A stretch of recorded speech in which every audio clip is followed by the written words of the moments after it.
Silakan duduk.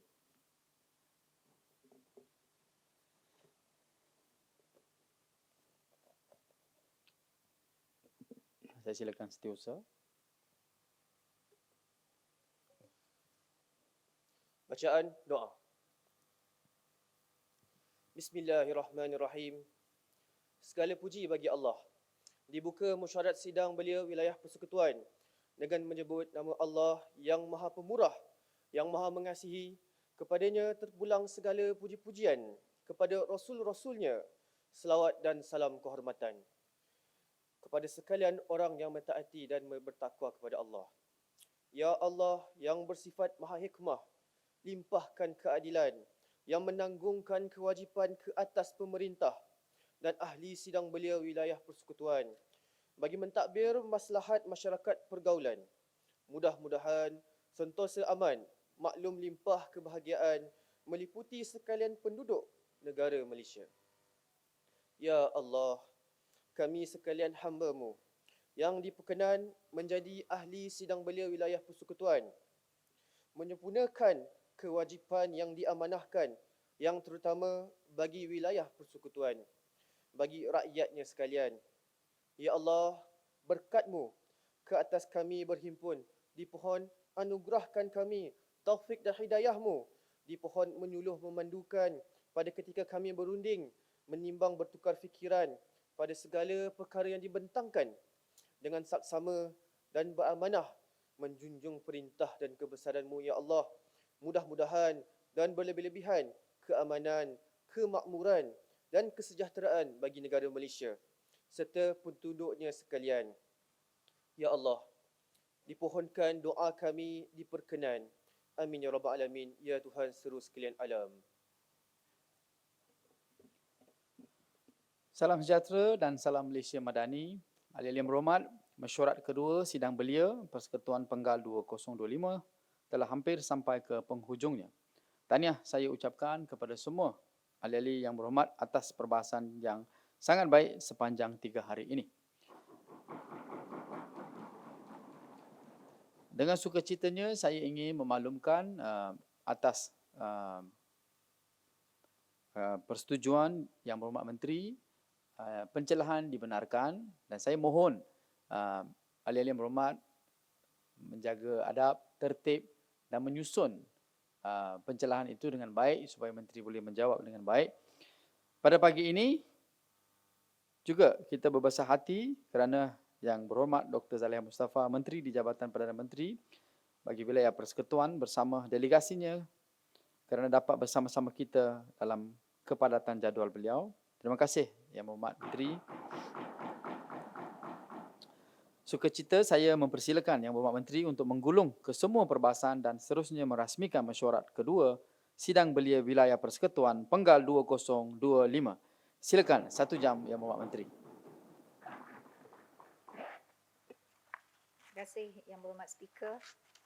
Bismillahirrahmanirrahim. Assalamualaikum warahmatullahi wabarakatuh. Salam sejahtera dan salam Malaysia Madani kepada semua ahli-ahli yang berhormat.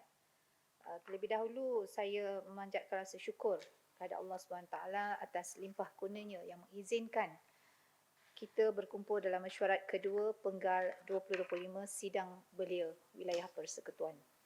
Saya ingin merakamkan penghargaan kepada semua ahli-ahli yang berhormat yang hadir ke sidang belia wilayah Persekutuan Penggal 2025 dan terima kasih kerana sudi melapangkan waktu juga untuk hadir ke mesyuarat kedua ini. Seperti mana yang saya ingatkan bahawa terpilihnya ahli-ahli yang berhormat bukan saja untuk satu bentuk penghormatan tetapi juga satu beban amanah yang perlu digalas dengan penuh tanggungjawab dan iltizam untuk mewakili suara anak muda dari seluruh pelosok wilayah Persekutuan, Kuala Lumpur, Putrajaya dan juga Labuan.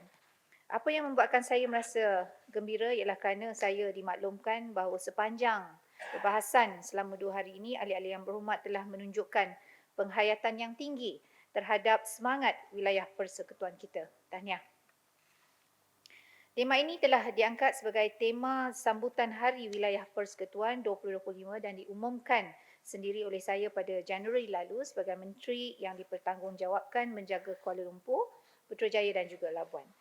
Tema wilayah persekutuan kita dipilih kerana saya mahu kita semua tanpa mengira latar belakang, umur dan juga kedudukan melihat wilayah persekutuan bukan sekadar tempat kita bekerja, belajar ataupun singgah sementara, tetapi sebagai rumah bersama yang perlu kita urus, kita sayangi dan kita majukan secara kolektif. Ia membawa mesej bahawa setiap dasar, setiap program dan juga setiap usul yang kita bincangkan termasuk di sidang belia ini mesti akhirnya kembali kepada satu persoalan asas, iaitu apakah sumbangan kita untuk menjadikan wilayah persekutuan lebih sejahtera, lebih mampan dan juga lebih inklusif untuk semua. Di kesempatan ini juga saya ingin mengajak ahli-ahli yang berhormat untuk benar-benar menghayati satu perkara yang kita perkenalkan, iaitu persona 3W. Ya, yang sedang kita bawa ke hadapan iaitu rangka kerja, pelancongan dan juga citra wilayah yang menghimpunkan 3 wilayah, iaitu 3 wilayah, 3 cerita, 1 jiwa. Di bawah payung #3 cerita 1 jiwa. Kuala Lumpur dengan denyut ekonomi, kreatif dan ekonomi juga, Putrajaya dengan keindahan pentadbiran dan tasiknya, Labuan dengan pesona maritim dan budayanya, kesemuanya membentuk satu naratif besar wilayah persekutuan. Pesona 3W ini bukan hanya untuk pelancongan, ia adalah ajakan kepada kita semua, khususnya para belia, untuk melihat diri sendiri sebagai duta kecil wilayah persekutuan dan cara kita berbahas, berfikir tentang dasar dan melayani masyarakat akan menentukan sama ada orang luar nampak wilayah ini sebagai bukan hanya sebagai satu lokasi. Sebelum memulakan penggulungan, saya ingin merakamkan ucapan terima kasih saya kepada 14 orang ahli yang berhormat yang telah terpilih sebagai pencadang kepada usul-usul perbahasan yang dibentangkan dalam mesyuarat kedua Penggar 2025 Sidang Belia Wilayah Persekutuan, iaitu Yang Berhormat Batu 4, Yang Berhormat Ceras 1, Yang Berhormat Ceras 4, Yang Berhormat Kepung 4, Yang Berhormat Labuan 5, Yang Berhormat Lembah Pantai 3, Yang Berhormat Putrajaya 2, Yang Berhormat Putrajaya 3, Yang Berhormat Putrajaya 4, Yang Berhormat Putrajaya 5, Yang Berhormat Segambut 3, Yang Berhormat Seputih 6, Yang Berhormat Titi Wangsa 2 dan terakhirnya Yang Berhormat Wangsa Maju 1. Sekalung penghargaan juga diucapkan kepada semua pembahas tetap dan pembahas tambahan yang telah mengambil bahagian dalam perbahasan kesemua 18 usul merentasi 5 kluster. Daripada kesemua usul, setelah dipertimbangkan oleh ahli-ahli yang berhormat, hanya 13 usul sahaja yang diluluskan, satu daripadanya dengan pidaan, manakala 5 usul lain ditolak, dan hal ini saya percaya adalah tanda jelas kematangan perbahasan ahli-ahli yang berhormat sekalian.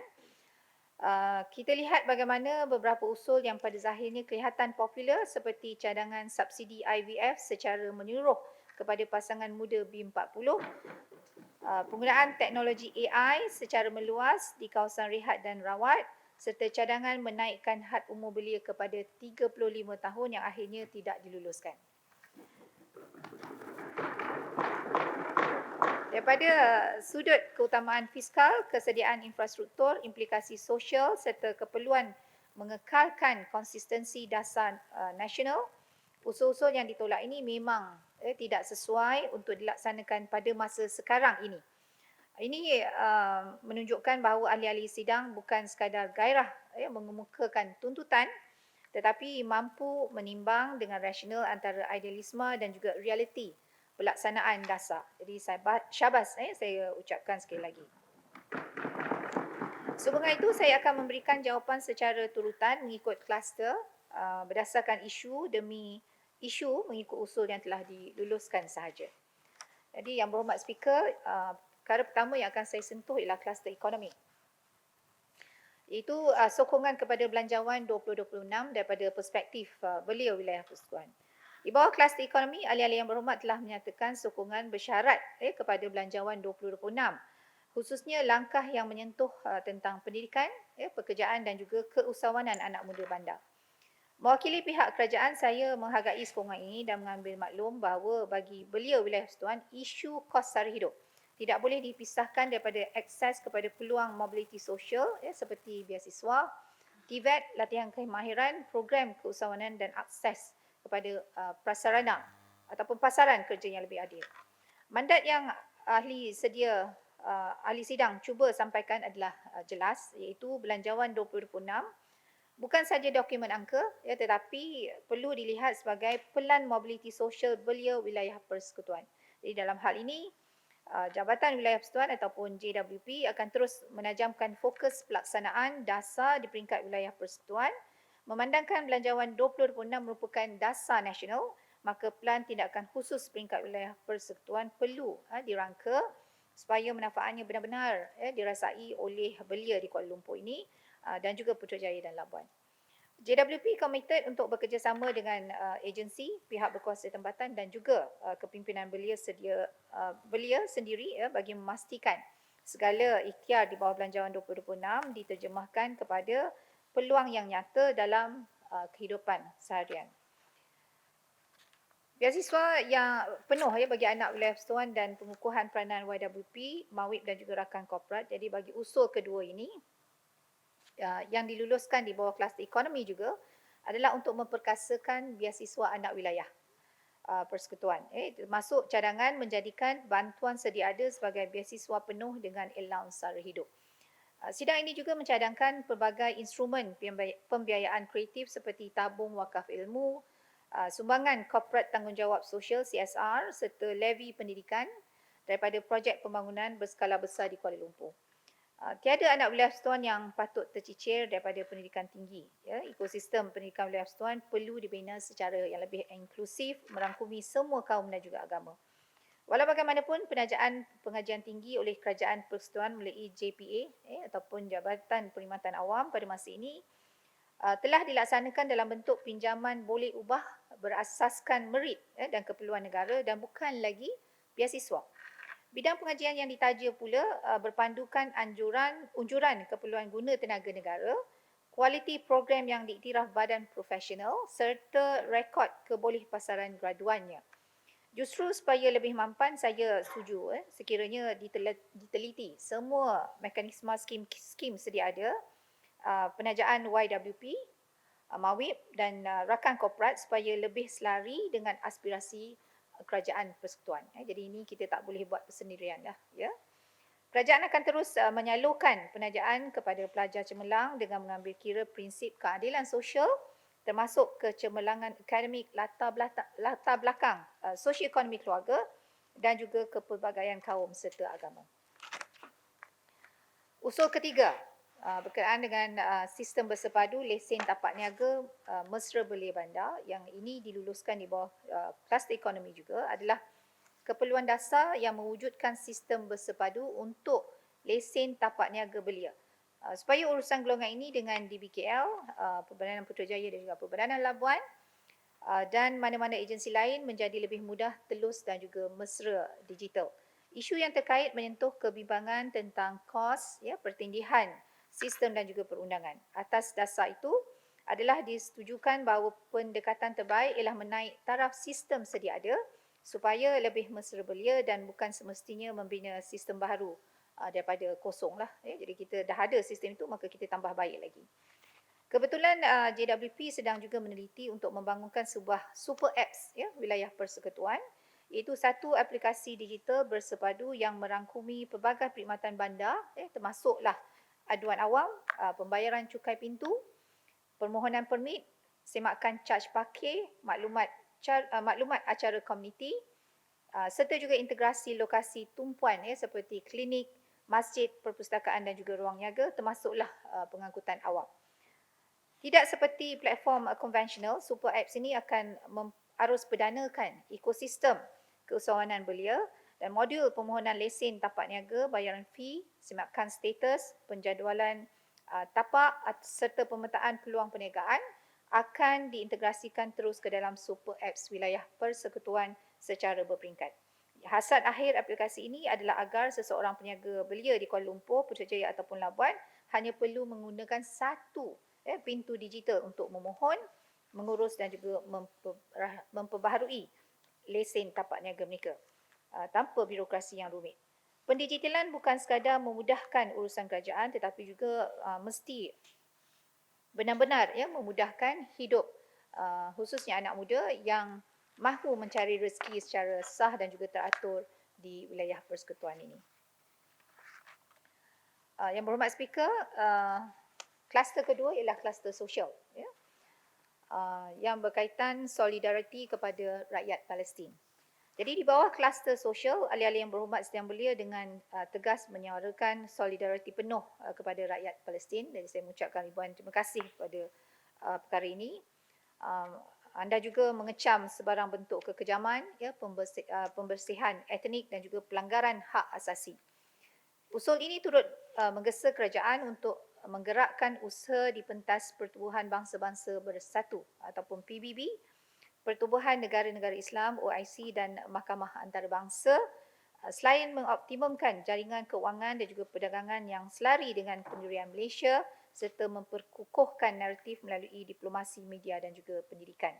Saya percaya kerajaan akan menyambut baik usul ini kerana ia selaras dengan pendirian yang konsisten kerajaan Malaysia di peringkat antarabangsa dan suara belia wilayah persekutuan ini turut mengingatkan kita bahawa isu Palestin bukan sahaja isu luar negara tetapi cerminan kompas moral dalam negara kita. Usul kedua di bawah kluster sosial adalah cadangan menubuhkan satu persatuan bersepadu mahasiswa anak wilayah persekutuan di institusi pengajian tinggi dengan rangkaian di peringkat kampus dan sebagai sebuah payung di peringkat nasional. Tujuannya jelas bagi saya untuk menjaga kebajikan mahasiswa anak wilayah persekutuan termasuklah contohnya dalam hal-hal untuk menyelaraskan tiket untuk balik kampung contohnya ataupun bantuan kecemasan dan juga sokongan akademik.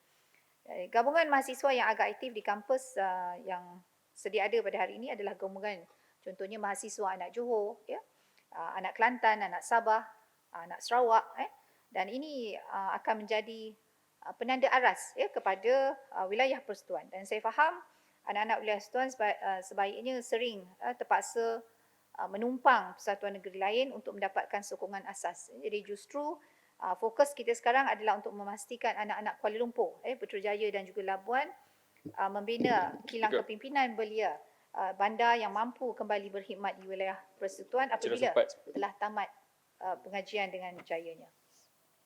Ya. Saya nak tanya kepada... sebentar. Sila perkenalkan kawasan. saya daripada Ceras 4. Mana?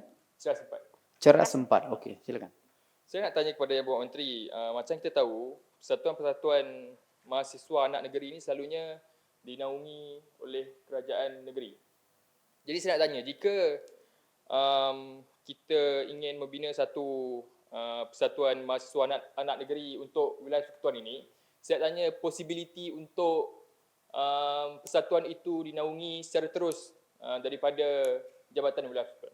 Terima kasih.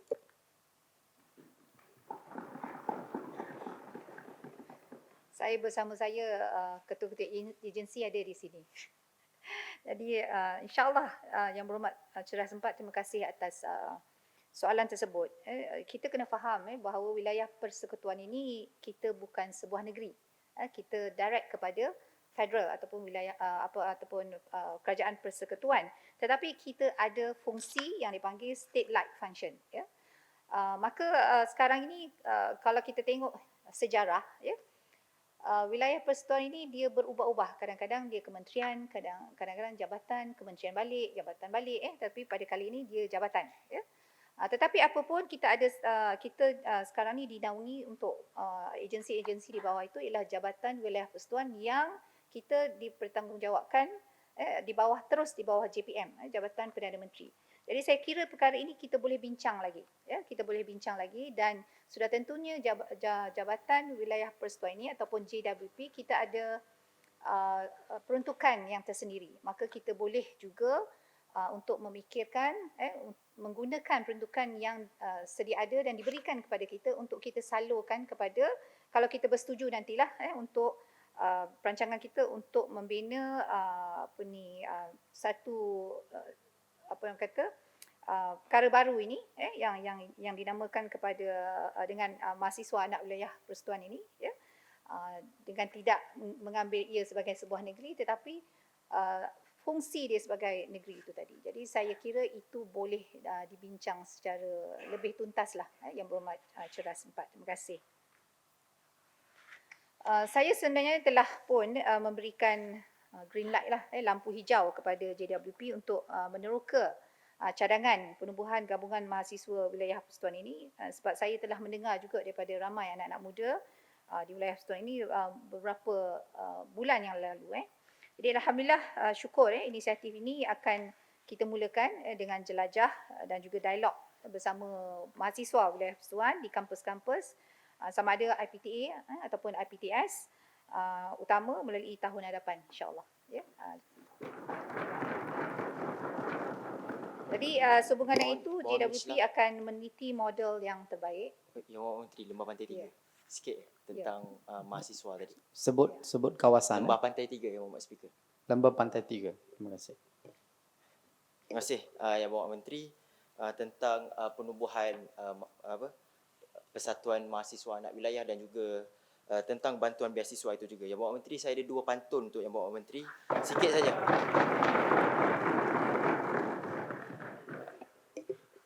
Datang ke PICC kereta yang dibawa, membawa pula ke sana dan ke sini. Yang Berhormat Menteri telah pun bersetuju dengan bantuan mahasiswa.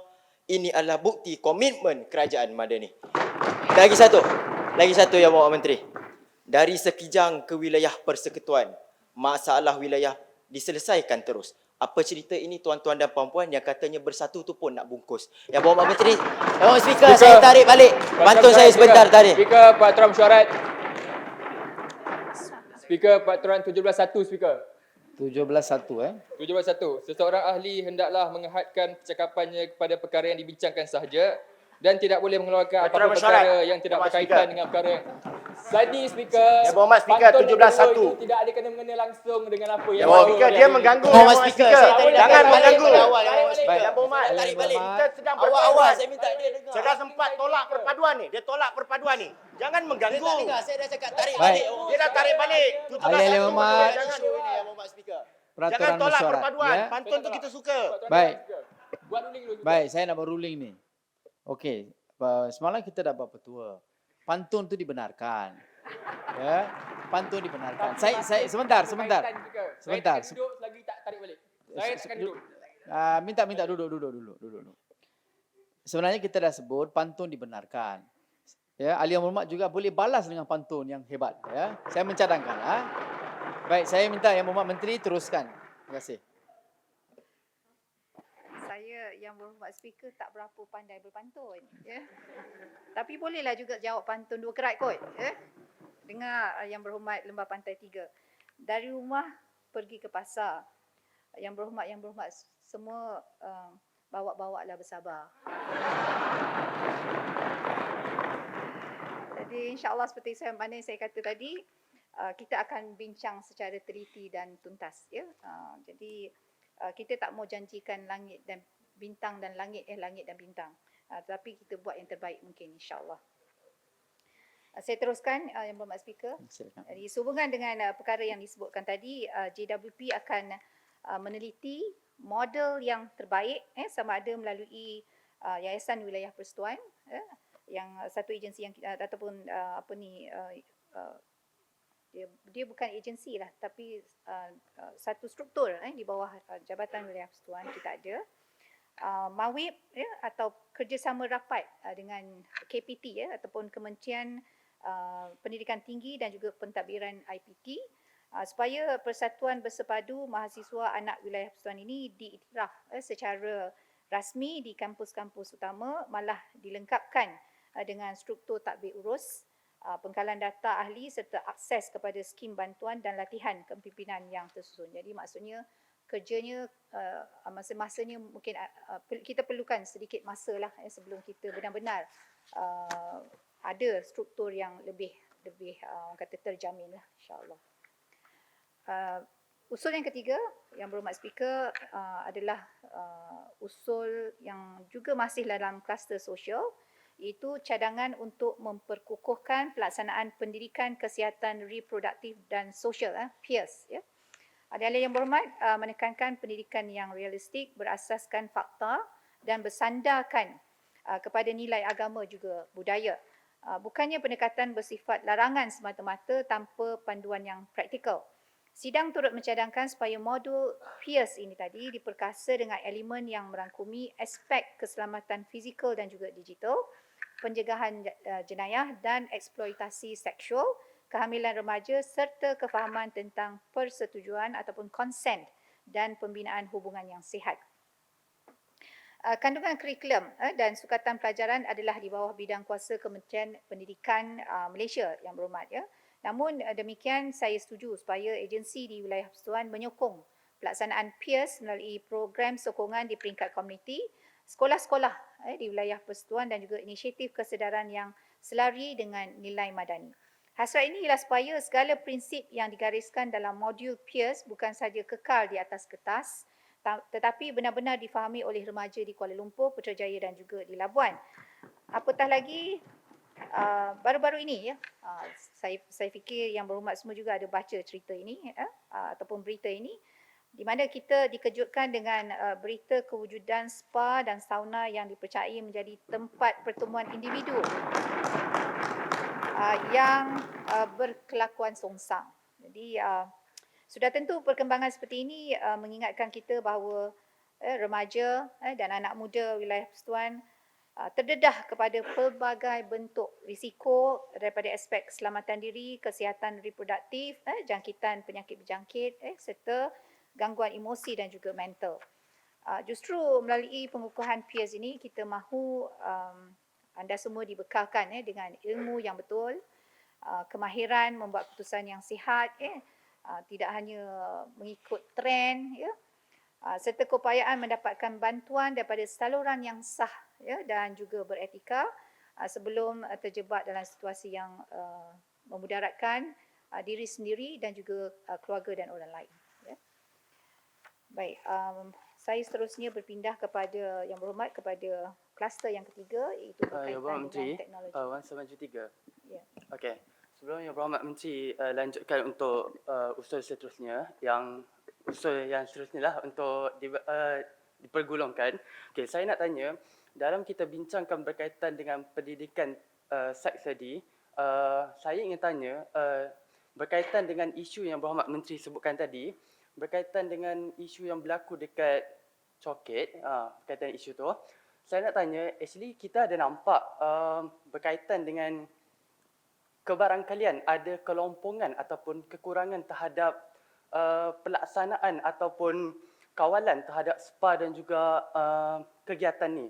So adakah JWP bersedia untuk buat dasar ataupun kawalan melalui PBT untuk lebih tegas terhadap isu ini dan juga pusat-pusat tersebut ni? Terima kasih.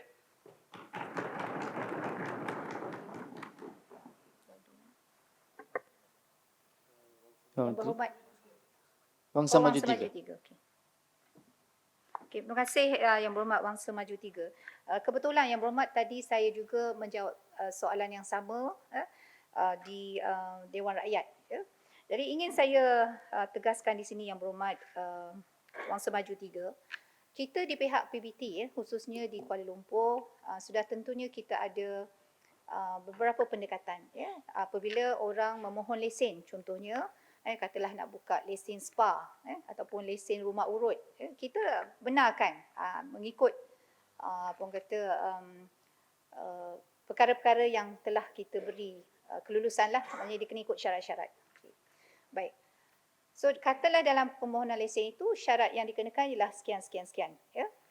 Maka dia patuhi. Maka apabila dia patuhi, kita berikan lesen, kita keluarkan lesen. Tetapi malangnya Yang Berhormat, kadang-kadang lesen itu disalahgunakan.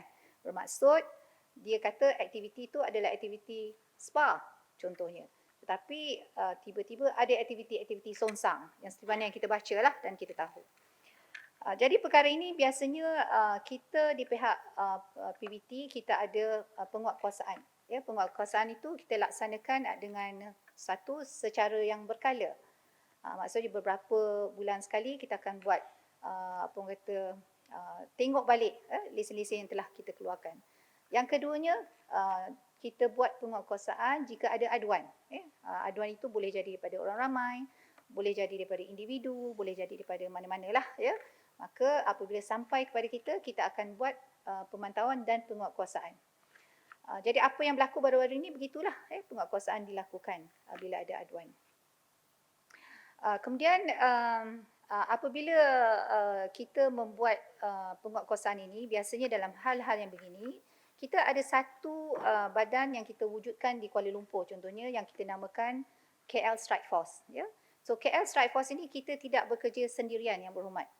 KL Strike Force ini kita bekerja dengan pelbagai agensi lain, termasuklah PDRM, termasuklah Jawi, termasuklah JKM, termasuklah pelbagai. Jadi apabila kita turun membuat penguatkuasaan secara bersepadu, maka kita lihat kepada apakah masalah-masalah yang kita jumpa dan timbul, maka kita akan, mana yang di bawah penguasaan ataupun yang perlu tindakan daripada pihak PBT, maka kita akan ambil. Kalau masa contohnya dia melanggar akta ataupun melanggar undang-undang kecil yang telah kita berikan untuk pengeluaran lesen, maka kita akan ambil tindakan dengan menarik balik lesen tersebut atau menyenarai hitamkan pemilik lesen. Itu di bidang kuasa kita. Tapi di luar bidang kuasa kita tak boleh buat apa-apa kecuali kita beri kepada agensi yang bertanggungjawab. Contohnya katalah isu yang berkaitan dengan contoh mungkin foreigners ataupun mereka-mereka yang tidak ada dokumen, for example. So yang itu kita akan hantar kepada agensi yang berkaitan, contohnya JIM ataupun KDN. Jadi itulah tindakan bersepadu yang kita laksanakan. Jadi bagi saya, Yang Berhormat Wan Semaju 3, kita dah ada in place undang-undang, contohnya undang-undang kecil, akta dan sebagainya. Tetapi kadang-kadang pelanggaran itu biasalah berlaku dan kita kena ambil tindakan yang sewajarnya. Baik, terima kasih. Saya teruskan. Kita masuk kepada kluster ketiga yang berkaitan dengan teknologi. Usul pertama dalam kluster teknologi ini memperlihatkan kematangan ahli sidang dalam memahami risiko AI dan juga deepfake terhadap demokrasi, keselamatan dan reputasi individu. Kerajaan mengambil serius isu ancaman kandungan tiruan berasaskan AI seperti deepfake kerana ia bukan saja menjejaskan maruah individu, malah boleh menggugat keyakinan rakyat terhadap institusi negara dan proses demokrasi. Kita kini hidup dalam apa yang sering disebut sebagai zaman pasca normal. Era yang ditandai oleh ketidaktentuan, kompleksiti dan juga limpahan maklumat yang bercampur baur antara fakta dan juga manipulasi. Dalam suasana sebegini, deepfake dan kandungan tiruan bukan lagi isu pinggiran tetapi menjadi cabaran utama kepada keupayaan rakyat membezakan antara benar dan palsu serta kepada keutuhan wacana awam negara. Sehubungan itu, di peringkat nasional, kita sedang memperkukuhkan kerangka tindak balas melalui beberapa pendekatan menyeluruh yang merangkumi aspek teknologi, perundangan dan juga pendidikan kepada rakyat. Pertama, melalui Kementerian Komunikasi dan Suruhanjaya Komunikasi dan Multimedia Malaysia, MCMC, kerajaan sedang menambah baik keupayaan pemantauan kandungan dalam talian termasuk penggunaan teknologi analitik dan juga pengesanan automatik bagi mengenal pasti kandungan yang mencurigakan sama ada berbentuk penipuan kewangan, financial fraud, fitnah, hasutan kebencian maupun manipulasi imej dan juga video. Inisiatif seperti Pelan Tindakan Menangani Penipuan dalam Talian ataupun Online Scam kerjasama dengan syarikat platform global serta pembangunan garis panduan kandungan selamat merupakan sebahagian daripada ekosistem yang sama untuk menangani fenomena deepfake dan juga kandungan tiruan. Kedua, kerajaan juga sedang meneliti penggunaan digital watermarking dan kaedah pengesahan kandungan rasmi supaya rakyat dapat membezakan antara kenyataan atau visual yang benar-benar dikeluarkan oleh agensi kerajaan dengan kandungan yang telah dimanipulasikan. Antara cadangannya adalah semua video dan gambar yang dijana oleh AI hendaklah diletakkan label kandungan dijana AI. Pengamal media telah mula mempraktikannya walaupun masih belum dikuatkuasakan melalui undang-undang. Pendekatan ini akan digabungkan dengan usaha membangunkan alat pengesanan kandungan tiruan yang mesra pengguna, ya, termasuk dalam bahasa kebangsaan, agar orang ramai boleh membuat semakan asas sebelum berkongsi, ya, sesuatu kandungan yang meragukan. Ketiga, dari sudut perundangan. Jadi kajian oleh bahagian hal ehwal undang-undang Jabatan Perdana Menteri sedang juga berjalan untuk mengemaskini undang-undang berkaitan jenayah cyber, fitnah dan juga keselamatan cyber supaya lebih sejajar dengan realiti baru teknologi AI generatif.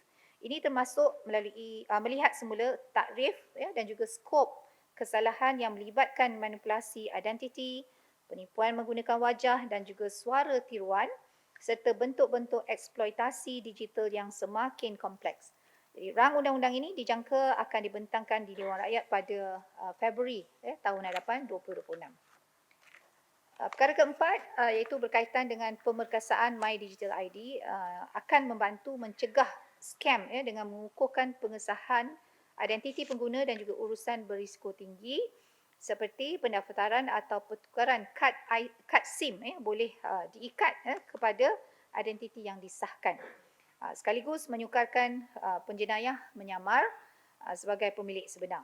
Berdasarkan status integrasi sehingga 30 November 2025 yang dilaporkan oleh Agensi Keselamatan Cyber Negara ataupun NAKSA, komponen SIM card verification telah pun aktif bagi syarikat telekomunikasi seperti Yes, ya, Hello SIM, TM, Zox, XOX, XOX, U-Mobile dan juga Red One. Manakala Celcom Digi dan Maxis telah di peringkat akhir perintegrasian. Pada masa yang sama, kerajaan juga sedar bahawa teknologi dan undang-undang saja tidak mencukupi tanpa literasi digital rakyat yang kuat. Jadi justru program pendidikan pengguna sama ada melalui sekolah, komuniti, media arus perdana mahupun platform digital akan terus diperkasa untuk membudayakan tabiat semak fakta, ya, berhati-hati sebelum berkongsi dan berani melaporkan kandungan yang disyaki palsu. Jadi dalam era AI ini, kebenaran tidak boleh dibiarkan bersendirian, ia mesti dipertahankan melalui gabungan sistem yang pintar, undang-undang yang tegas, juga rakyat yang celik digital. Usul kedua dari kluster teknologi iaitu pelan tindakan menyuruh membentras bahan lucah dan kesalahan seksual yang melibatkan remaja. Ada pertindihan dengan usul ketiga di bawah kluster sosial. Terkait pendidikan seksual dan juga reproduktif, saya tidak ingin mengulanglah maklum balas yang sama, tetapi dalam perbahasan usul ini timbul pandangan yang mencadangkan had umur lebih ketat supaya remaja di bawah usia 16 tahun tidak dibenarkan memiliki atau menggunakan telefon pintar. Bukan sekadar melarang mereka ini daripada memiliki akaun media sosial seperti yang sedang dikaji oleh Kementerian Komunikasi. Kerajaan memahami, ya, keresahan ini, namun realitinya kita tidak boleh sekadar mengambil jalan mudah dengan mengharamkan gadget tanpa memikirkan implikasi terhadap hak pembelajaran dan juga sosialisasi generasi muda. Yang lebih penting ialah membina ekosistem kawal selia yang lebih berkesan, iaitu platform digital perlu dipertanggungjawabkan, mekanisme pengesahan umur perlu juga lebih kukuh, kandungan berisiko mesti ditapis lebih tegas dan pada masa yang sama ibu bapa, ini penting, ya, ibu bapa serta juga sekolah, ya, dibekalkan panduan yang jelas untuk mengurus penggunaan peranti di rumah dan di sekolah sambil membina keupayaan mereka untuk membuat pilihan yang sihat dan bertanggungjawab dalam dunia yang serba terhubung ini. Jadi dia bagi saya tidak Syarah mudah. satu, mohon mencela Tuan Speaker. Ya, sila. Terima kasih Yang Berhormat Menteri. Sebentar. Mohon sebut nama. Saya mohon semua ahli-ahli yang berhormat sebut nama kerana ada perubahan tempat dan mic. Kalau tidak, skrin takkan capture nama kawasan. Ya. Terima kasih. Cerah satu. Baiklah, berkenaan dengan peers dan juga usul ini Yang Berhormat Menteri, saya mencadangkan supaya kita memberi mandat kepada All Party Parliamentary Group Malaysians, APPGM, dengan izin Tuan Speaker Dewan, menjadi mengetuai jawatan kuasa untuk sebagai menyemak, menambah baik dan memperkasakan modul untuk pendidikan kepada kurikulum standard iaitu dari sektor sekolah menengah, mahasiswa dan juga penduduk komuniti, di mana fungsi APPJM ini di mana dia melibatkan semua stakeholder berkumpul dalam satu tempat dan kita menggunakan pakai kepakaran mereka masing-masing untuk kita melihat, menambah baik di mana perlunya modul sedia ada tu kita tambah baik. Dan kita juga, kalau boleh cadangan saya, kita beri mandat kepada APPJM ini juga sebagai badan pemantau bebas untuk kita melihat apa yang perlu ditambah baik, apa yang perlu dilaporkan kepada apa orang bilang parlimen itu sendiri, supaya di pihak pembangkang dan juga kerajaan boleh apa orang bilang berbahas secara baik untuk menambah baik berkaitan isu-isu seksualiti ini. Itu sahaja daripada saya. Kira satu. Terima kasih. Menteri. Terima kasih Yang Berhormat Ciras. Saya tidak mahu melangkawilah Kementerian Pendidikan ya dalam dalam perkara ini. Saya kira yang bertanggungjawab terhadap modul pendidikan itu adalah KPM ataupun Kementerian Pendidikan Malaysia.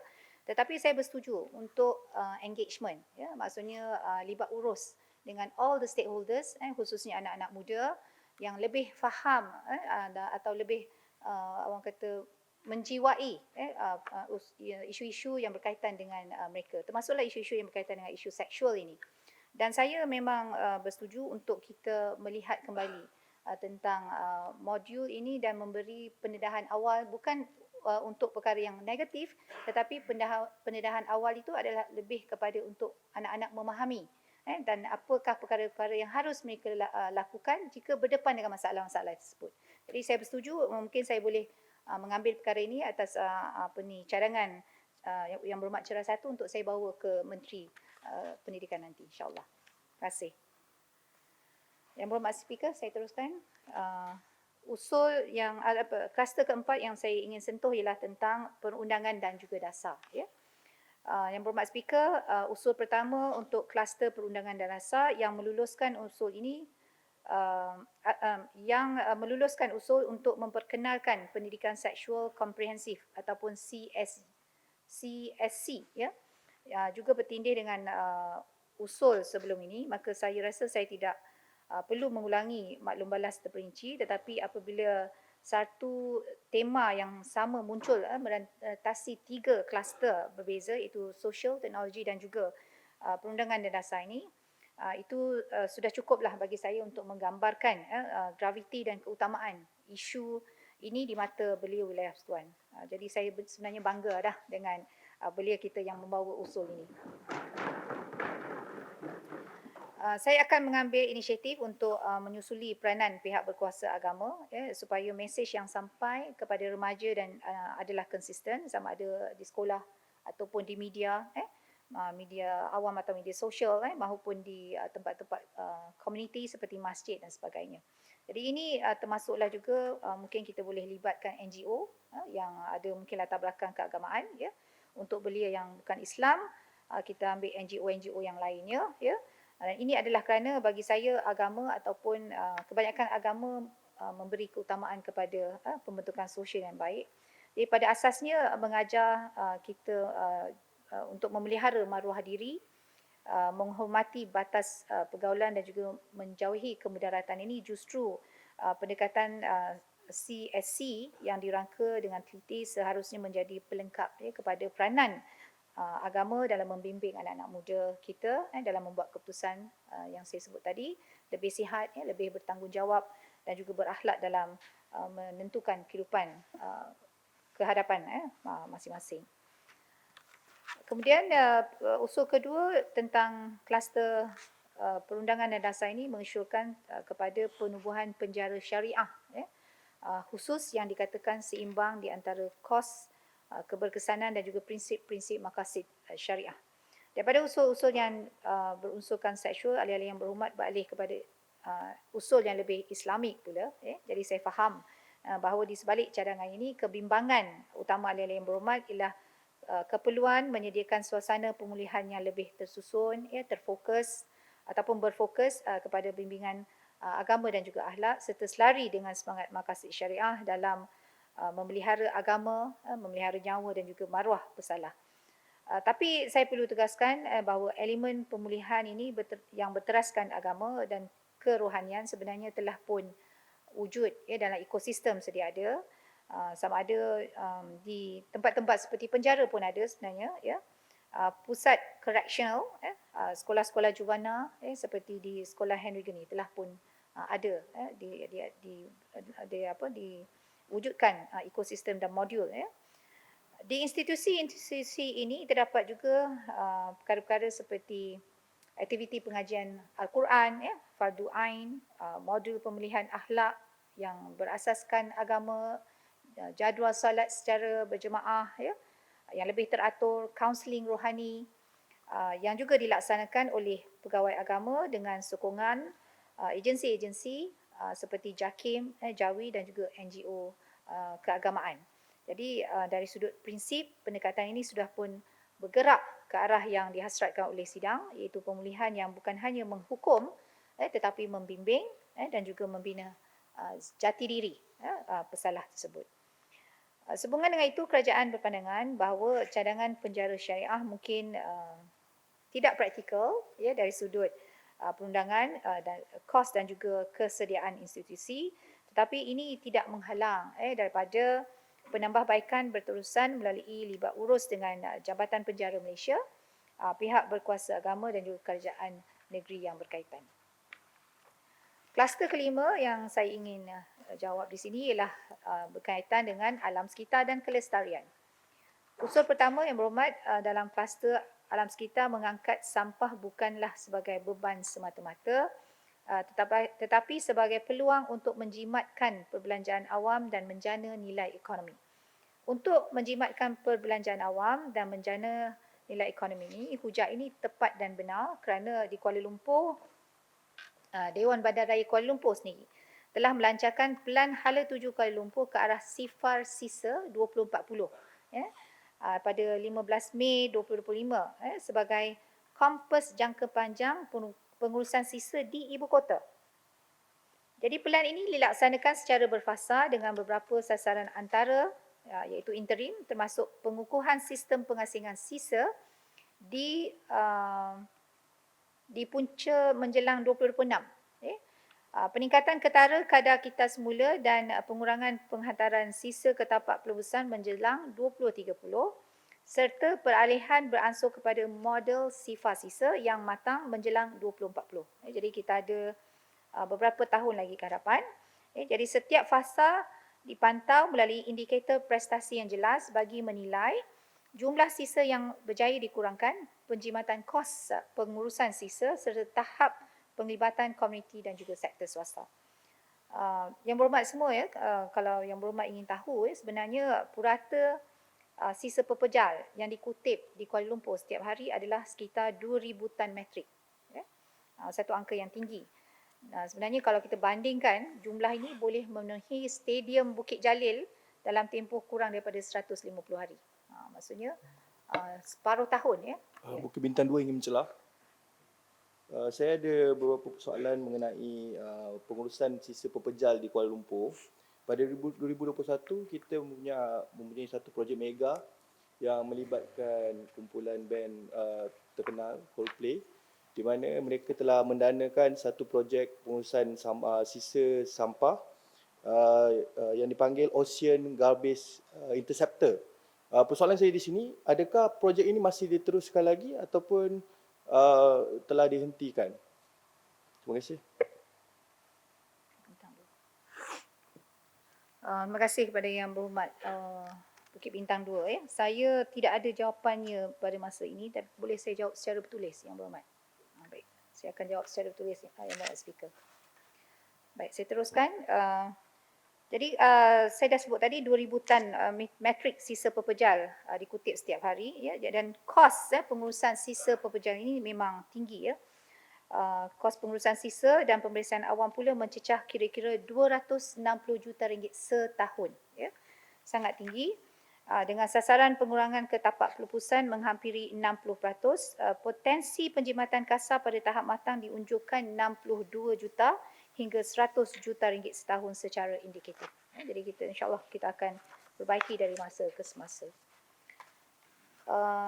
Jumlah penjimatan ini kalau kita lihat memang besar. Dengan amount ini kerajaan sebenarnya berpeluang mengalihkan perbelanjaan kerja mengurus sampah ini kepada usaha yang jauh lebih berimpak dan memberi kesan yang baik kepada rakyat, sejajar dengan kerangka Chase City yang kita perkenalkan, dan sebahagian boleh kita peruntukkan contohnya untuk menaik taraf infrastruktur, saya sebut tadi jutaan, dan kita boleh naik taraf infrastruktur kebersihan, kehijauan, seperti juga menambah baik sistem kutipan berasingan, fasiliti kita semula, dan pusat upcycling community ataupun PUK di peringkat komuniti.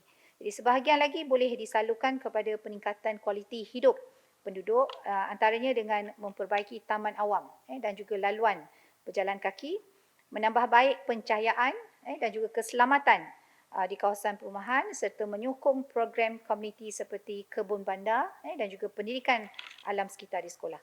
Jadi penjimatan ini juga boleh sebenarnya mengurangkan tekanan fiskal di BKL dalam jangka masa panjang, sekaligus memberi ruang untuk menawarkan lebih banyak inisiatif mesra rakyat seperti pengurangan beban caj tertentu atau menambah baik perkhidmatan bandar tanpa beban keuangan atau tanpa menambah beban keuangan kepada warga kota.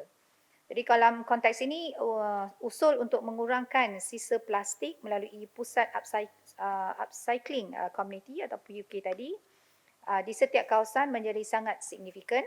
PUK dicadangkan juga menggunakan premis kerajaan sedia ada dan digerakkan bersama komuniti, NGO serta usahawan sosial. Bukan saja membantu mengurangkan kuantiti sisa yang dihantar ke tapak pelebusan, malah menukarkan plastik kepada produk baru yang boleh mungkin dijana semula ekonominya.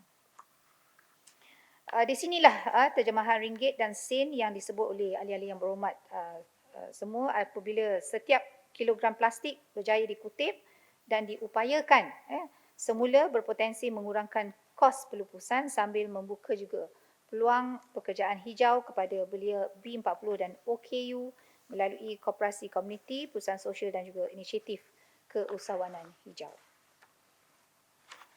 Usul kedua yang berkaitan dengan kluster alam sekitar ini tadi ialah telah meluluskan kempen Tapau Hijau Wilayah Persekutuan. Menarik bunyinya. Yang menggalakkan penggunaan bekas makanan mesra alam dan membudayakan amalan membawa bekas sendiri, termasuk melalui insentif dan ganjaran digital yang kreatif kepada pengguna. Kempen ini dicadangkan tidak bermula daripada kosong, sebaliknya dibina di atas inisiatif sedia ada di BKL dan juga Perbadanan Putrajaya. Untuk makluman ahli yang berhormat semua, di Kuala Lumpur, di BKL telah pun melaksanakan beberapa langkah konkret seperti kempen Safer Plastik Sekali Guna dan larangan menggunakan produk plastik sekali guna sebagai pembungkusan makanan di premis di BKL, termasuk kafeteria menara di BKL, sebagai usaha untuk menghapuskan bahan tidak terbiodegradasi ini menjelang 2030. Di tahun ini di BKL melalui kempen Sifa Sisa at Bazar Ramadan juga menggalakkan penggunaan produk biodegradasi dan bekas makanan guna semula di samping mengurangkan pembaziran makanan melalui program My Safe Food bersama SW Corp dan juga rakan NGO. Jadi kita galakkan yang berhormat semua kalau pergi pasar malam bawa tepin. Tahu tepin ya? Orang Johor panggil tepin lah. Saya tak tahu orang KL panggil apa? Mangkuk tingkat. Okey. Jadi nantilah saya minta Datuk Bandar bagi dekat semua kot satu mangkuk tepin. Baik. Di Putrajaya, Perbadanan Putrajaya pula melaksanakan kempen hindari penggunaan plastik sekali guna, khususnya di Bazar Ramadan dengan menggalakkan pengunjung bawa beg beli belah yang itulah yang dipanggil woven tu woven bag dan bekas makanan sendiri serta mengedahkan beg guna semula dan bekas makanan ini kepada orang ramai. Juga kita buat sebagai satu kempen. Titi Wangsa 5. Ya. Ya, silakan. Selamat sejahtera Yang Berhormat Menteri. Saya ingin bertanya dua persoalan. Sebelum itu saya akan memberi sedikit konteks. Sejak saya dari tadika lagi, saya pernah duduk dalam ceramah kurangkan plastik. Banyaklah kempen jangan guna plastik jangan guna barang sekali guna, bawalah bekal makanan seperti itu. Tapi lepas dengar kempen tu, terus pergi kantin bungkus nugget guna plastik. So saya nak tanya Yang Berhormat Menteri, macam mana kita nak, soalan yang pertama, macam mana kita nak memastikan kempen ini akan berkesan, dan soalan kedua, macam mana kita nak kurangkan beban bagi peniaga kecil yang mengharapkan kegunaan plastik itu. Sebab kalau kita tengok realiti lah, kita kalau bungkus makanan selepas balik kerja nak bungkus makan, mana ada nak bawa Tupperware ke apa. So kalau nak pergi bazar pun, mungkin kalau datang dari rumah sempat, tapi kalau balik dari kerja, penat, sekolah, tak jadilah nak gunakan Tupperware ataupun bekas makanan. So macam mana kita, banyak peniaga kecil dia rely, minta izin, dia rely on plastik. So macam mana kita nak memastikan kempen ini tidak membebankan peniaga kecil, dan juga macam mana kempen ini yang akan berkesan daripada kempen-kempen yang lain yang dilaksanakan. Terima Menteri. Terima kasih Titi Wangsa 5. Saya juga sebenarnya nak menyalahkan pihak tapi saya pun tak perasan tadi. Waktu saya minta botol kaca tadi. Apa, kita belajar dari kesalahan. Baik, terima kasih Titi Wangsa 5. Saya sebenarnya bagi saya lah, apa-apa kempen pun dia tidak akan berjaya kalau tidak ada sambutan daripada akar umbi ataupun komuniti. Jadi komuniti juga harus merasa bertanggungjawab terhadap apa-apa saja kempen atau perkara-perkara baik yang diperkenalkan oleh kerajaan. Sebab kerajaan berusaha untuk mendatangkan dasar, tapi dasar itu akan tinggal dasar kalau tak ada sambutan daripada komuniti atau rakyat sendiri. Dan keduanya tentang peniaga itu saya faham, itu juga kita kena ada edukasi lah berterusan kepada peniaga. Tetapi saya sering mendapat aduan daripada peniaga apabila kita menggalakkan menggunakan bahan yang biodegradasi lebih baik. Yang itu sebenarnya kita kurang production sebab harganya lebih mahal lah. Tapi apapun saya kira kalau produksinya lebih banyak, maka harga akan jadi lebih kurang. Jadi yang itu kita sedang usahakan untuk mencarilah lagi mereka-mereka yang berminat dalam usaha untuk mengeluarkan lagi banyak produk-produk yang biodegradable ini. Terima kasih. Saya teruskan Yang Berhormat. Baik, inisiatif seperti kempen hindari penggunaan plastik sekali guna ini ataupun kempen bawa balik sampah sebagai semasa sambutan Hari Kebangsaan 2024 dan 2025 turut menggalakkan pengunjung mengurus sisa yang dihasilkan sekaligus mengurangkan juga beban pembersihan dan membina budaya rasa tanggungjawab terhadap kebersihan ruang awam. Jadi seperti yang saya sebut tadi lah, kalau tak disambut oleh komuniti maka tak jadi apa-apa. Saya pasti ahli-ahli yang berhormat mengambil maklum bahawa di beberapa negeri timbul pandangan bahawa charge 20 sen beg plastik semakin kurang berkesan. Dan ada yang mencadangkan langkah lebih tegas termasuk pengharaman terus penggunaan beg plastik tertentu. Dalam konteks wilayah persekutuan kita akan menyelaras dengan dasar nasional, tetapi pada masa yang sama menekankan pendekatan transisi berfasa yang mengambil kira kemampuan peniaga kecil dan juga mikro sambil menyediakan alternatif yang lebih praktikal dan juga mampu milik. Dalam kerangka yang lebih besar, apabila budaya tapau hijau ini mencapai tahap matang, kerajaan berpeluang mengalihkan perbelanjaan daripada kerja mengurus sampah kepada usaha yang lebih berimpak seperti tadi juga, sejajar dengan kerangka CCT kita, dan penjimatan ini berpotensi mengurangkan tekanan fiskal di BKL dan juga Perbadanan Putrajaya dalam masa jangka panjang dan sekaligus memberi ruang untuk menawarkan lebih banyak inisiatif mesra rakyat tanpa menambah beban kewangan kepada warga kota sendiri. Dan isu terakhir ataupun usul terakhir Yang Berhormat yang dibawa ialah berkenaan dengan Labuan, itu lampu jalan solar di Labuan. Usul ini adalah usul terakhir yang diluluskan bagi penggal ini. Usul ketiga bagi kluster alam sekitar dan juga kelestarian, iaitu cadangan untuk menukar lampu jalan di bandar Labuan kepada sistem solar secara berperingkat. Dari sudut cost benefit analysis, memang benar kos permulaan pemasangan lampu jalan solar LED lebih tinggi berbanding dengan lampu konvensional. Tetapi dalam jangka sederhana dan panjang, ia mampu menjimatkan bil elektrik dan juga mengurangkan kos penyeranggaan. Setiap tiang lampu yang beralih kepada tenaga solar mengurangkan kebergantungan kepada grid sedia ada. Saya habiskan sekejap.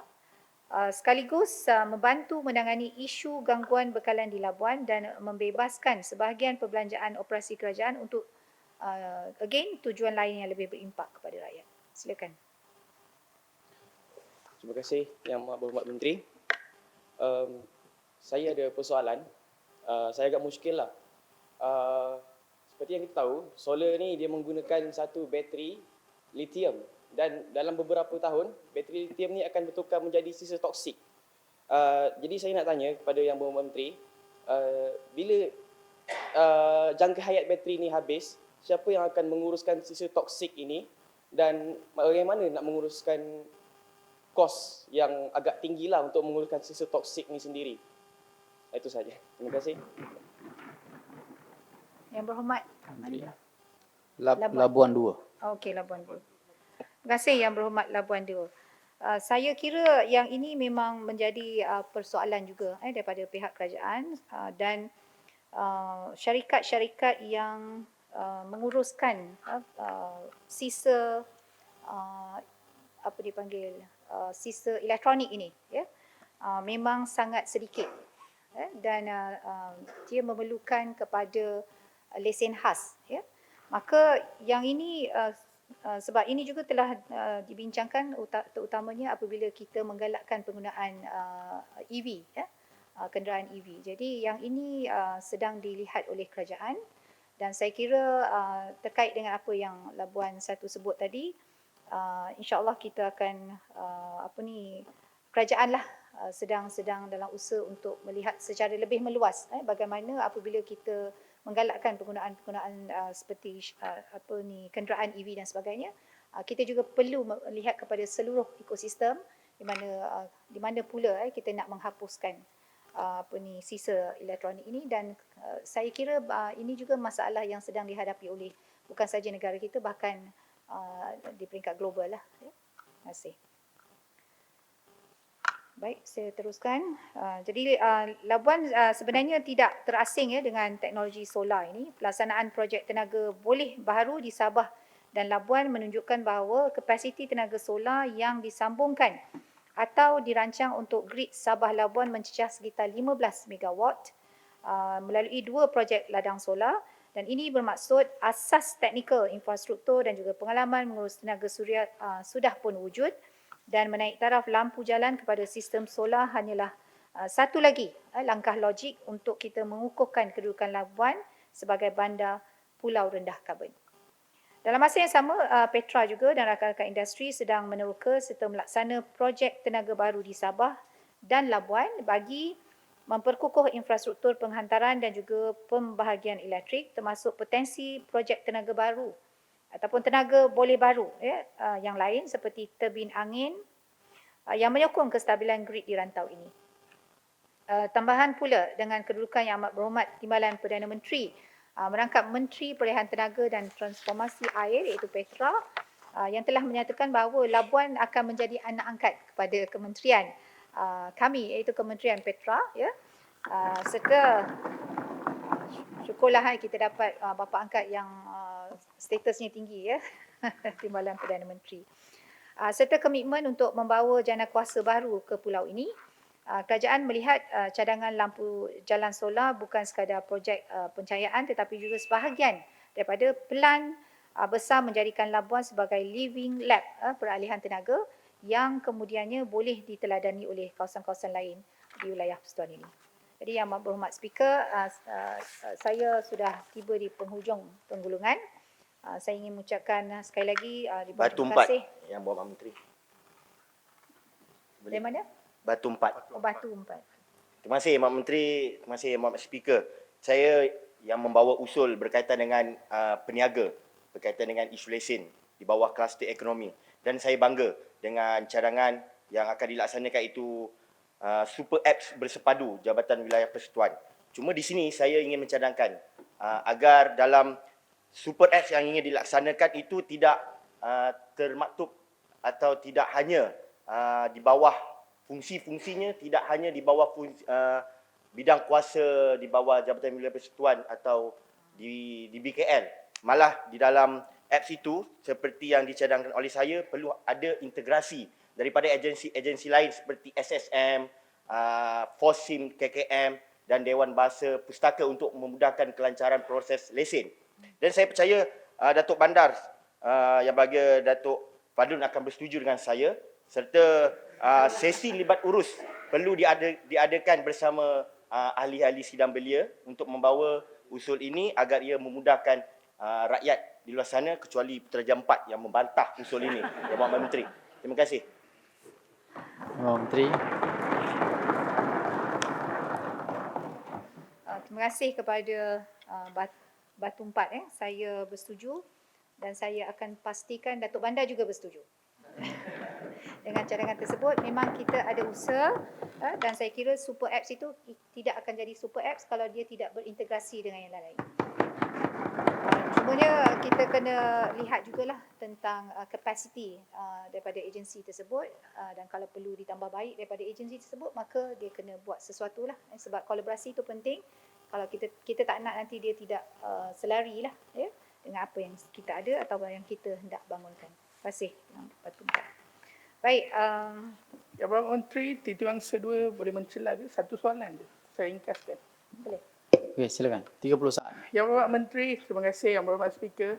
Memandangkan Yang Berhormat Menteri telah habis mengulung untuk kesemua usul. Ini soalan tambahan yang saya sendiri tak tahu kepada siapa saya nak tanya. Saya telah simpan dalam hati saya sekian lama. Tambahan sikit Yang Berhormat. Saya bertanya mengenai penganjuran sidang kemuncak ASEAN, khususnya semasa lawatan Yang Amat Berhormat Presiden Donald Trump baru-baru ini, yang terpaksa diadakan di Kuala Lumpur. Keputusan ini memang harus dipuji, harus puji kerajaan. Tetapi ia menyebabkan penutupan jalan, gangguan pergerakan rakyat dan ekonomi harian. Sedangkan Putrajaya sebenarnya lebih tersusun untuk acara bertaraf antarabangsa. Difahamkan antara faktor utama Putrajaya tidak dipilih ialah kekurangan hotel 5 bintang berbanding KL. Oleh itu saya ingin bertanya kepada Yang Berhormat Menteri, apakah strategi atau pendekatan Jabatan Wilayah Persekutuan untuk meningkatkan kapasiti hotel bertaraf antarabangsa di Putrajaya? Adakah apa-apa insentif ditawarkan kepada pelabur untuk membangun sektor ini supaya lebih mudah untuk kita tarik pelabur asing masuk? Saya bawa soalan ini kerana nervous. Delegasi pun ramai hari ini, berhormat, nervous sikit. Saya bawa soalan ni bukan kerana apa. Kerana saya lihat infrastruktur di Putrajaya sudah lengkap. Yang kurang cuma keupayaan hotel untuk menampung acara mega. Dan sebelum saya akhiri soalan saya, Yang Berhormat, izinkan saya membawa satu pantun khas yang untuk berhormat. Kilau kota di bawah cahaya, rakyat Sabah menempuh gelora. Dengan bimbingan menteri yang bijaksana, Putrajaya pasti berdiri megah di mata dunia. Sekian, terima kasih. Yang Berhormat Menteri, boleh balas dengan pantun semua boleh. Terima kasih Yang Berhormat Speaker, terima kasih Yang Berhormat Titiwang Kedua. Saya kira saya jawab pantun besok lah, insyaAllah. Kita jumpa nanti untuk saya berikan jawapan pantun tersebut lah. Terima kasih. Baik, terima kasih kepada cadangan dan saranan yang dibawa oleh Titiwang Kedua. Sebenarnya saya tidak inginlah menjawab bagi pihak kementerian luar yang dipertanggungjawabkan sebagai sekretari utama dalam sidang kemuncak ASEAN Tetapi apapun saya kira keputusan untuk mengambil Kuala Lumpur sebagai pusat utama sidang kemuncak ASEAN itu sudah tentunya melihat daripada pelbagai aspek, bukanlah hanya dari sudut hotel dan sebagainya, soal-soal keselamatan juga diambil kira sebab kita membawa bukan calang-calang pimpinan, dan kalau kita lihat sekarang ni dalam sidang kemuncak ASEAN, bagaimana Perdana Menteri kita dilihat sebagai satu figura yang dihormati oleh bukan saja rantau ASEAN, bahkan juga seluruh dunia, dan kita telah mendapat orang kata calang-calang lah kita telah dapat membawa contohnya Presiden Trump datang ke sini, juga daripada Kanada, daripada Russia, daripada GCC dan sebagainya untuk datang dan berkumpul di Kuala Lumpur. Maka sudah tentu dari sudut keselamatan itu sangatlah keutamaan diberikan. Ya.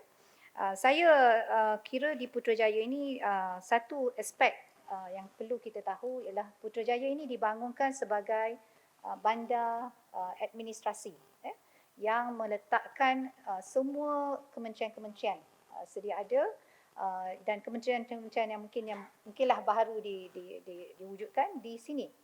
Maka imej Putrajaya sebagai administratif city itu perlu dikekalkan. Saya lihat ada keperluannya, tetapi pembangunan itu haruslah seimbanglah. Dan saya kira dalam sidang kemuncak ASEAN baru-baru ini juga Putrajaya telah menerima beberapa program yang juga dibuat di Putrajaya, tapi tidak keseluruhannya. Kita ada 300 lebih program yang sebenarnya dalam sidang kemuncak ASEAN ini bukan saja berkenaan dengan pertemuan secara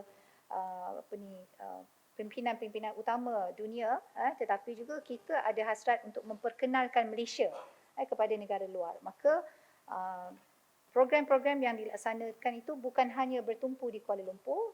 Kalau tak silap saya kita ada 300 lebih, 380 tak silap saya keseluruhan program, dan yang berlaku di Kuala Lumpur hanya lebih kurang 108.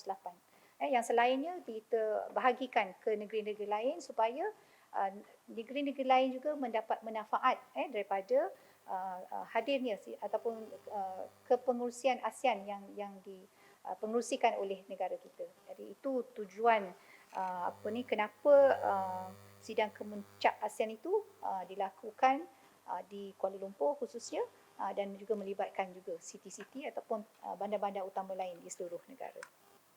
Jawab Yang Berhormat? Boleh? Jawapan diterima Yang Berhormat Menteri. Terima kasih. Pantun je belum lagi, insyaAllah. Jadi saya akhiri. Saya sempat Pak Menteri. Sebelum habis, saya pun ada pantun. Boleh izinkan saya speaker? Ini nak tanya soalan ke? Saya nak tanya soalan dan pantun. Baik, silakan. Lukis pelangi warna berseri, katanya perpaduan buka tirai baharu. Rupa-rupanya wajah lama kembali, cuma bertukar baju dan logo baru. Terima kasih speaker. Ya Bapak Menteri, saya rasa pantun itu tidak berkenaan. Soalan dia yang speaker tak jumpa soalan dia. Soalan. Soalan. Inilah contoh dia. Inilah contoh dia. Baik, inilah saya contoh minta dia. Yang speaker inilah. Soalannya ada di dalam pantun tu speaker. Boleh dia Baik. agak tersirat. Boleh cari Menteri. Saya rasa tidak perlu menjawab. Bapak Menteri boleh teruskan. Terima kasih. Baik, terima kasih. Petua telah diberikan oleh Yang Berhormat Speaker. Saya menutup sebab saya dah lebih hampir 10 minit. Boleh teruskan. saya teruskan? Baik. Jadi saya ulang balik. Saya sudah pun tiba di penghujung penggulungan. Jadi sekali lagi saya mengucapkan ribuan terima kasih kepada semua ahli-ahli sidang belia dan dengan begitu matang telah juga meneriakkan perjuangan anak muda wilayah Persekutuan sepanjang 3 hari di persidangan ini. Daripada 18 usul yang dibahaskan, 13 telah pun diluluskan. Tetapi pada khidmat saya, kesemua 18 usul yang dikemukakan itu adalah sebenarnya cerminan dan menggambarkan keresahan, harapan dan juga keberanian belia wilayah persekutuan kita untuk memikirkan masa depan bersama. Baik. Jadi sidang ini mungkin berakhir malam ni, tetapi perjalanan idea kita baru saja bermula. Mulai esok tugas kita ialah menterjemah usul kepada tindakan, cadangan kepada dasar dan semangat di Dewan ini kepada gerakan di lapangan. Tidak kira sama ada ia di kampus, di kejiranan bandar, di kampung tradisi, di Labuan, di Putrajaya, serta di setiap pelosok Kuala Lumpur. Jadi saya ingin tegaskan bahawa kerajaan mendengar, mencatat dan juga akan meneliti segala syur yang dikemukakan termasuk usul-usul yang belum dapat diluluskan. Kadang-kadang usul yang tidak diterima hari ini ialah benih kepada dasar yang akan tumbuh pada hari yang akan datang. Jadi akhir sekali saya ingin merakamkan penghargaan setulus hati kepada para sekretariat sidang belia wilayah Persekutuan atas dedikasi kecekapan dan juga ketekunan mereka dalam menjayakan persidangan ini, dan usaha gigih tuan-tuan dan puan-puan semua menjadi tunjang yang memungkinkan sidang ini beroperasi dengan keterbitan dan juga mencapai objektif yang didasarkan. Jadi setinggi-tinggi terima kasih juga saya tujukan kepada Yang Berhormat Tuan Speaker dan Tuan Speaker Perabakaran Ahli Parlimen Batu, Tuan Speaker Yuniswaran Ahli Parlimen Sekamat, dan juga Yang Berhormat Tuan Ta Kaheng sebagai Ahli Parlimen Gopeng. Jadi atas kesudian menyahut lawaan kami dan sebagai speaker dan timbalan speaker bagi mesyuarat kali ini, dan kepimpinan dan budi bicara yang dipamerkan oleh Yang Berhormat serta sekaliannya telah menjadi teladan kepada sidang ini, seterusnya membantu perbahasan dijalankan dalam penuh kesantunan dan juga intelektual. Sebagai penutup, marilah kita sama-sama memanjatkan doa kepada Allah SWT Yang Maha Esa agar sidang belia wilayah persatuan ini akan terus melangkah ke penggal seterusnya dengan lebih cemerlang, insya-Allah. Dan saya diberitahu ramai daripada Yang Berhormat tampil berpantun dalam perbahasan kali ini. Saya pun dengar sendiri tadi. Apabila seorang ahli mula berpantun, nampaknya semua tidak mahu ketinggalan. Ada yang siap membalas pantun, cuma saya masih lagi berhutang pada titiwangsa. Pantun sebenarnya merupakan warisan budaya kita yang indah, bukan sekadar hiburan saja, malah menjadi medium dalam kita menyampaikan teguran, nasihat, sindiran dan juga hujah dengan bahasa yang beradab dan juga secara halus. Jadi saya kira suasana Dewan juga akan menjadi lebih segar dan meriah serta dekat di hati rakyat apabila mesej yang berat dapat disampaikan dengan gaya yang jauh lebih santai tetapi bermakna.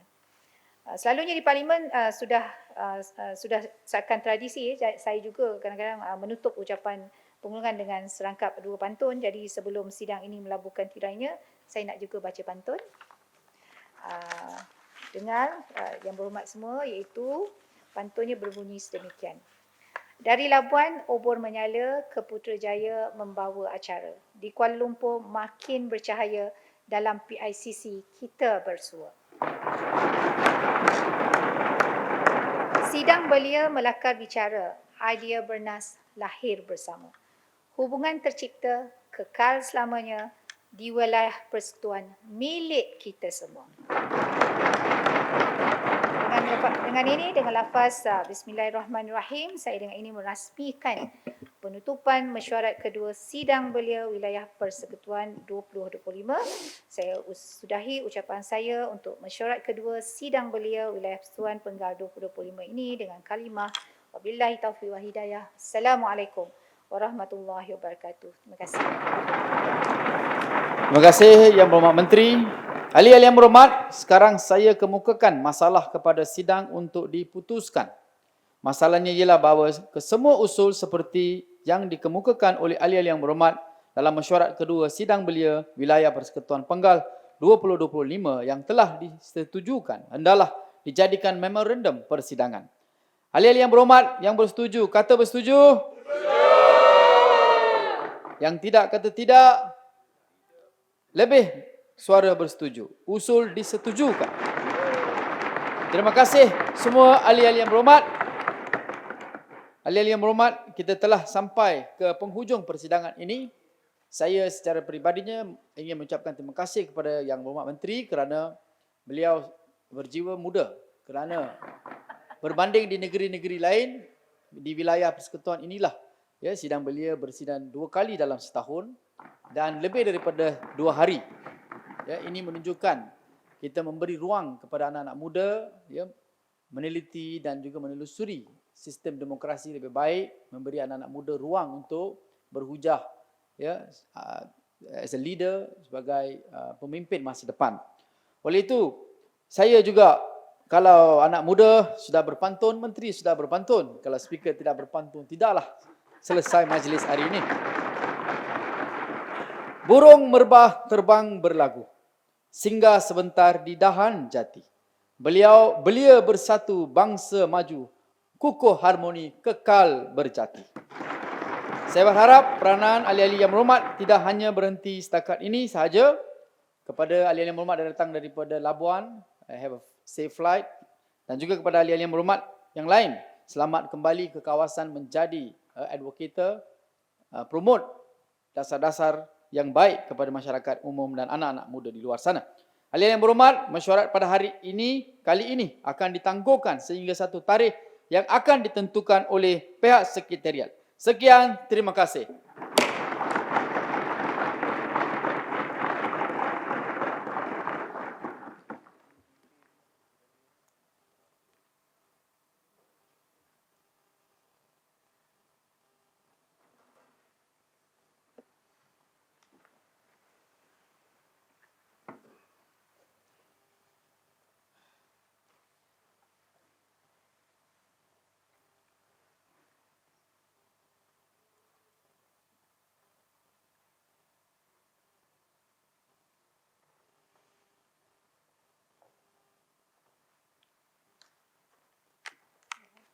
Congratulations. Tahniah, jumpa lagi insyaAllah.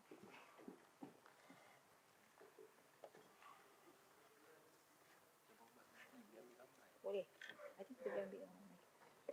Cukup kita ambil.